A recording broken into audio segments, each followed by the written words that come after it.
Today is a day of the week of a month of the year 2013. I made a video the other day and I edited it all, and now I don't know if I want to post it because it's a story about a friend and I don't know if he wants me to post it because it's about him and it's not really that embarrassing, but you never know. Maybe he doesn't want to be on the internet.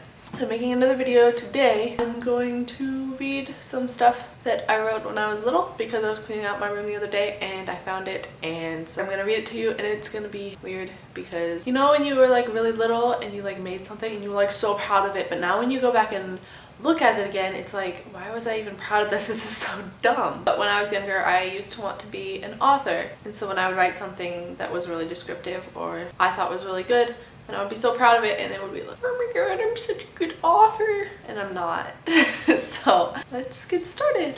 So this one is just a page. It's actually only a half a page because the first half of this page was written by my English teacher, and then she gave it to us and was like, okay, now you have to write the second half of the story. I'm going to read the first half of the story and then I'm going to tell you when it switches over to my words.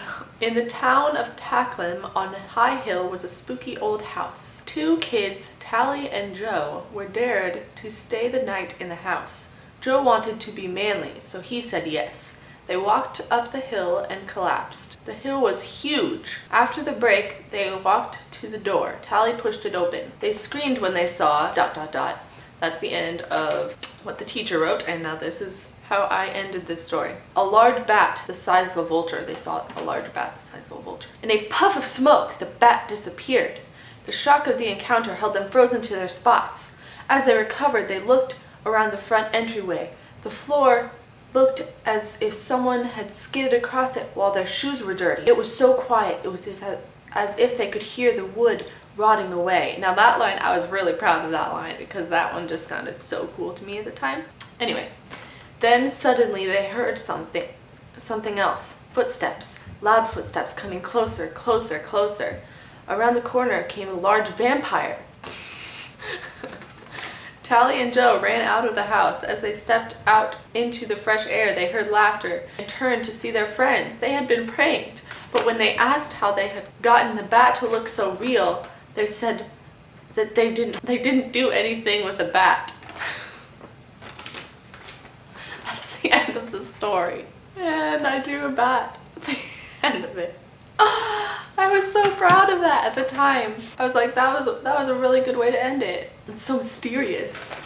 I have this poem packet, and I think that this was also an assignment. All of these are assignments from English class. I remember we had to read some of our poems to the class from this, and I read my favorite ones that I had written. This one I still really like. Follow your mind, follow your heart, always be able to tell them apart, and no matter what or where, your heart will always get you there. We had to write like different kinds of poems.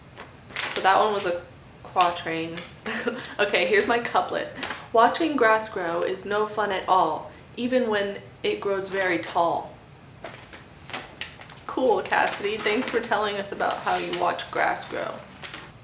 Deep. This one was my free verse. No one knows where this road will lead, but I can tell you certainly this road will lead you to your dreams. No one can tell you otherwise, and if they do know you'll survive, this road will lead you to your dreams. Roadside troubles may be thorns, and the road may take forever, but this road will lead you to your dreams. And I drew a road. It's road.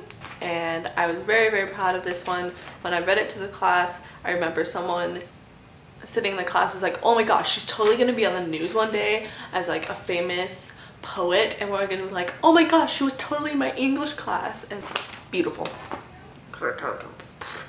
That's all I'm gonna read because I have some other stuff I need to go do. Tonight's opening night for my musical. I'm kind of nervous, but it's okay. That's all for today. I hope you enjoyed my embarrassing, terrible poems and stories. Go ahead, and if you want to, leave a comment below telling me what you wanted to be when you were younger. And that's all for today. Goodbye, my little invisibles. Goodbye.